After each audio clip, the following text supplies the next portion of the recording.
आज मैं आपको ध्यान करने की दूसरी विधि के बारे में बताने जा रहा हूं। यह वही विधि है जो केवल श्वास को देखने तक सीमित नहीं, यह विधि आपको गहराई से अपने भीतर ले जाएगी, उस खामोशी में, उस मौन में जिसे तुम कभी महसूस नहीं कर पाए।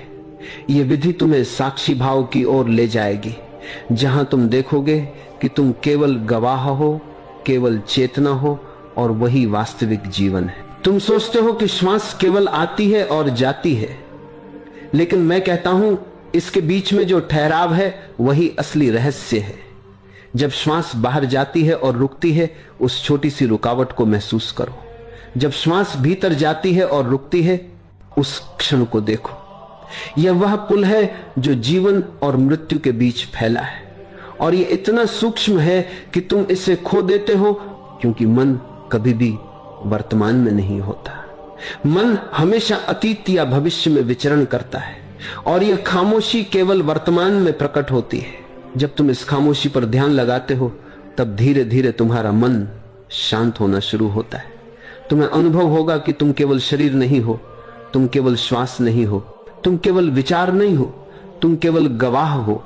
यही दूसरी विधि है साक्षी भाव। बस देखो, बिना किसी चाह या अपेक्षा के, श्वास लंबी हो या छोटी, खामोशी बढ़े या घटे, ये मत सोचो, सिर्फ देखो।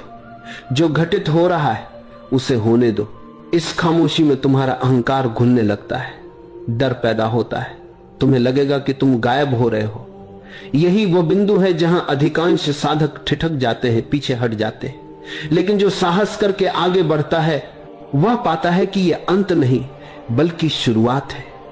यह मौन तुम्हें शून्यता में ले जाता है, और उस शून्यता में ही तुम्हें परमात्मा का अनुभव होता है।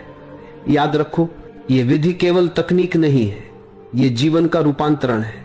जब तुम इस मौन को पहचान लेते हो, तब इसे केवल ध्यान में ही नहीं देखते, बल्कि जीवन के हर क्षण में अनुभव करते हो।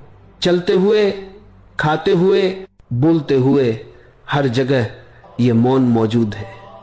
और जब अनुभव गहरा होता है, तब तुम्हें पता चलता है कि तुम वही खामोशी हो। जब तुम श्वास के ठहराव में डूबते हो, तब तुम्हारा मन पहले विरोध करता है।